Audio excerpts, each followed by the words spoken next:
So you want to know the build order to click up to Imperial Age within 18 minutes and immediately crush your opponents with those Imperial units in competitive Age of Empires 2 multiplayer? Well, fantastic, because I'll show you exactly how to do that, which civs are best for it, and when to use this strategy at all. And best of it all, we'll do it in less than 10 minutes. So let's go! If you've watched any of my videos, you already know the drill. The build order chart is at the bottom of the screen here to help you follow along every step of this build. And we will perform the standard start here with the first 3 villagers building 2 houses, followed by up to 6 villagers on sheep. While that happens on screen, let's talk about what we're trying to do here and when this build is useful. You probably already know it, any Fast Imperial build, even if you click up before 18 minutes, is incredibly vulnerable to your opponent pressuring you in Feudal Age or in Castle Age, so a Fast Imperial build will really only make sense on closed maps, because on those you are protected by things like walls on Arena or of course resources like on Black Forest. Another option is you're playing team games and you are playing as the pocket, so you have some protection from your flanking teammates, hopefully. However, if you're playing a 1v1 open land map game like Arabia here, your opponent really would have to be asleep at the wheel to let you get away with it without any interference. That said, I do recommend you look at this build order as the perfect template and then just adjust to whatever your opponent is doing. For example, if you scouted pressure coming your way early, simply wall up a little earlier or build a couple of defensive skirms and spears. Mongolian? What the hell Mongolian doing here? But otherwise still follow along this build order. But back to what's happening on screen here, we now have the 6 villagers on sheep and our scout is bringing in the additional sheep and deer now.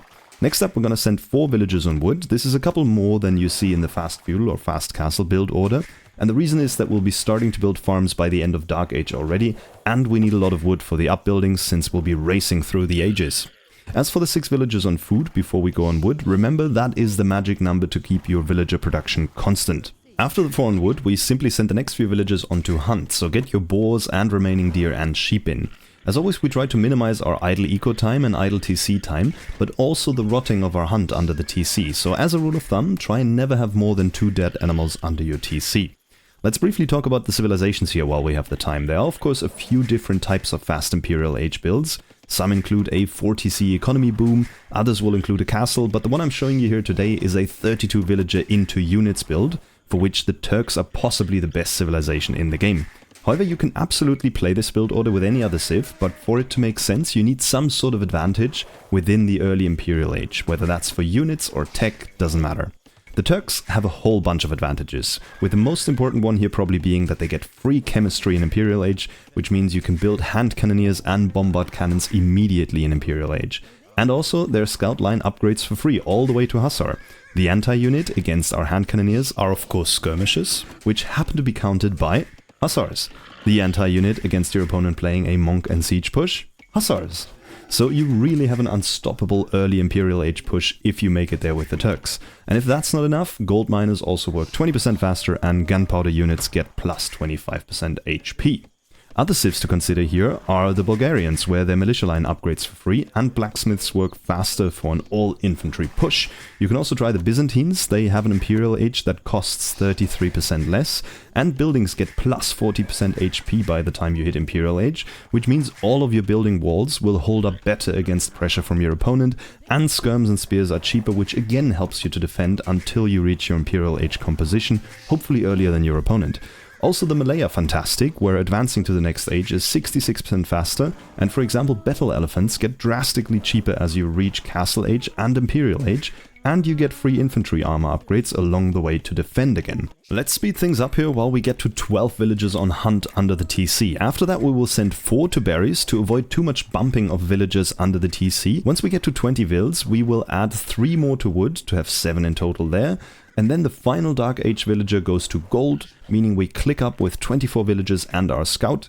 Now there are a lot of builds out there with the same goal, where you go all the way up to 28 vills. However, I much prefer this build here on screen, since your opponent can't tell whether you're going fast castle or doing something else. Whereas if you go all the way to 29, everybody knows you're going for a fast imp, and everybody knows they need to pressure the hell out of you in Feudal and Castle Age. Now we've clicked up to Feudal Age at 850, we have a bit of rebalancing work to do, but luckily it's all very straightforward. Send 1 villager from hunt to gold, so you have a total of 2 there, and send 1 villager from hunt to wood to have a total of 8 there.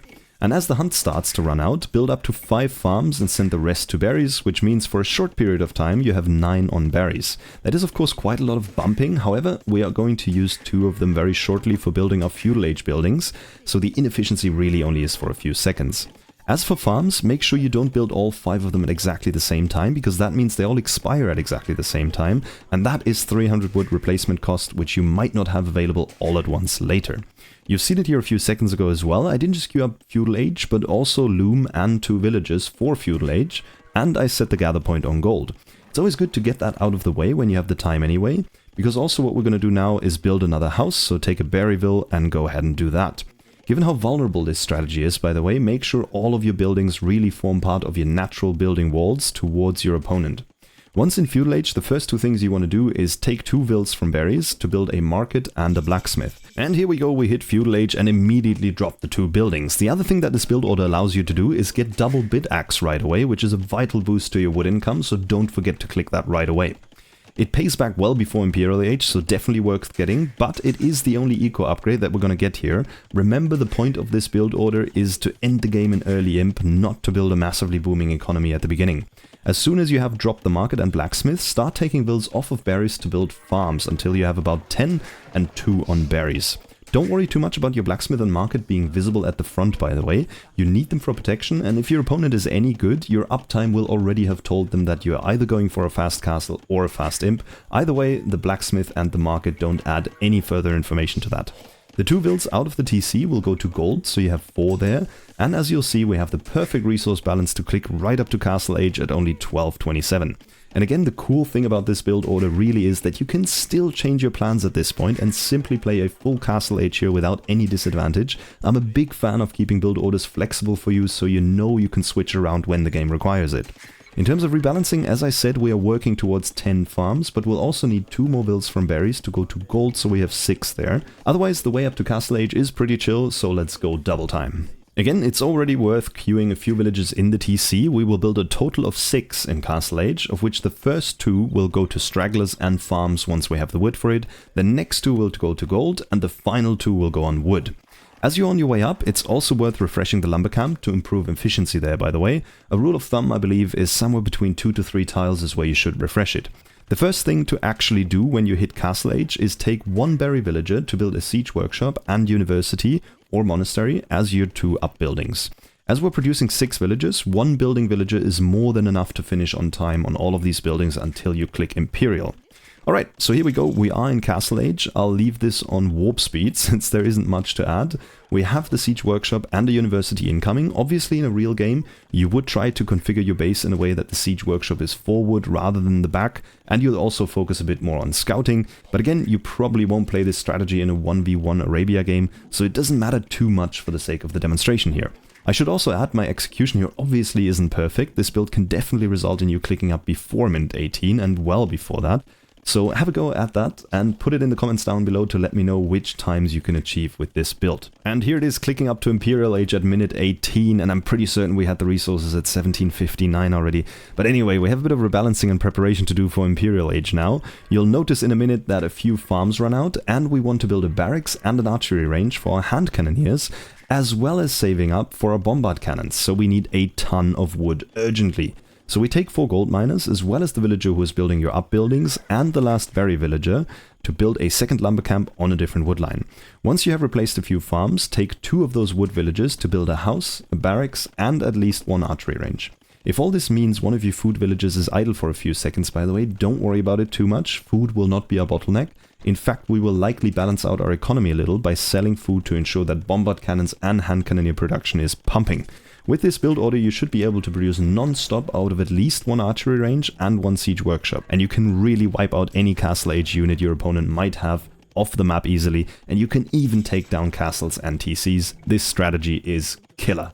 And that's it, the Fast Imperial into units build order to really annihilate and impress your opponents with a Fast Imperial Age. As always, let me know down in the comments below how you get on with this build order, which civs you pick for it, and how you like to modify it. Until then, thank you for watching, and I'll see you for the next one. Ciao!